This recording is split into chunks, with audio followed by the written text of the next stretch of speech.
All right, let's run through the latest over the last 24 hours related to this potentially looming arrest of failed former President Donald Trump. Starting with, there is a stunning new report from New York Times reporters Maggie Haberman and Michael C. Bender that Donald Trump is completely disconnected from reality, wants to be handcuffed if he is arrested, and seems to see most of this as no big deal and something that will just galvanize his supporters in favor of him, which to some degree I think is true, and I will get to it. But the people around Trump are telling the New York Times Trump genuinely doesn't seem to understand the legal jeopardy that he's in here, because it's not only one, it's not only two.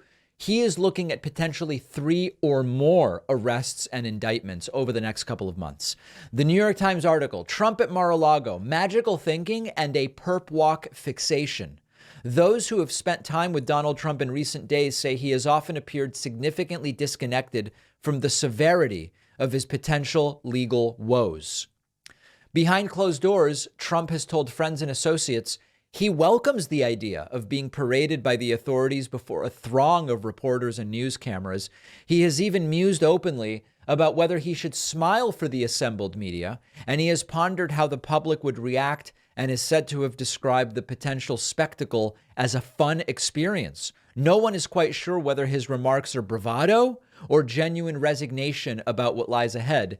If he is truly looking forward to it, he may be disappointed. And part of that disappointment, as this paragraph indicates, is that even though often that perp walk handcuffed situation happens where law enforcement walks you by a throng of reporters and they take pictures of you in handcuffs, with someone like Trump, you would expect that it's quite plausible that Secret Service would arrange with the court to do it in a quieter and different way. But I have to tell you that this is very much a reflection of Trump's narcissism. There's also a Guardian article that explains Trump wants to be handcuffed for his court appearance in the Stormy Daniels case. People close to the former president said to be unsure whether he's serious about wanting to do a perp walk, but he wants to be handcuffed. He thinks that that would turn things into a spectacle and that would be a really, really great thing.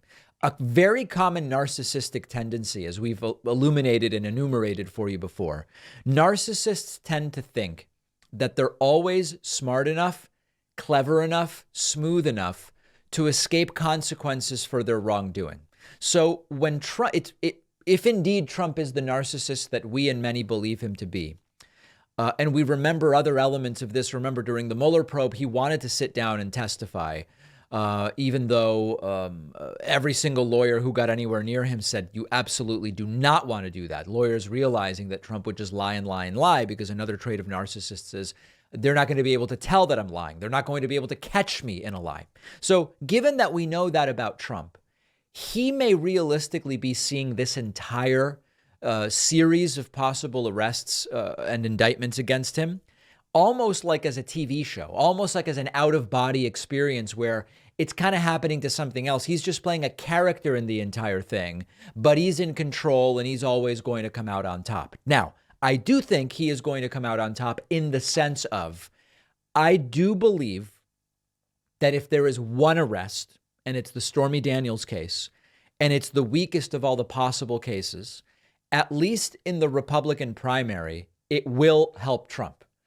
In the general election, if Trump is the nominee, I believe the arrests are not going to help Trump. The MAGA crowd and many of Trump's more hardcore, ardent supporters certainly will be galvanized by what they will see as an unfair, politically motivated arrest, if it happens. So in the primary, I think Trump will benefit from it.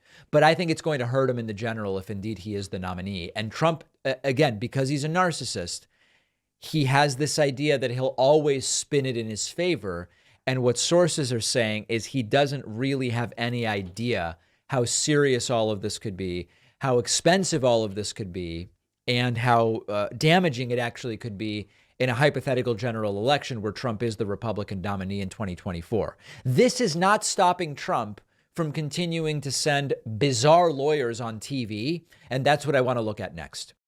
One of our continued sponsors is Ground News, an app and website that aggregates local and international news sources to show you how breaking news is being reported around the world It has become a go-to resource for me. Right now, I'm looking at a story about residents in Ohio reporting medical symptoms after the train derailment. Ground News shows the headline from the Washington Post, owned by Jeff Bezos, says East Palestine residents should look to Agent Orange victims. The headline from the Epoch Times, a radical right-wing outlet, says federal officials enter 500 East Palestine homes after toxic train crash. I also like that you can sort things by factuality, location, and bias.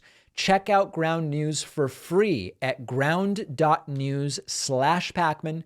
If you find Ground News as useful as I do, subscribe for unlimited access. The link is down below.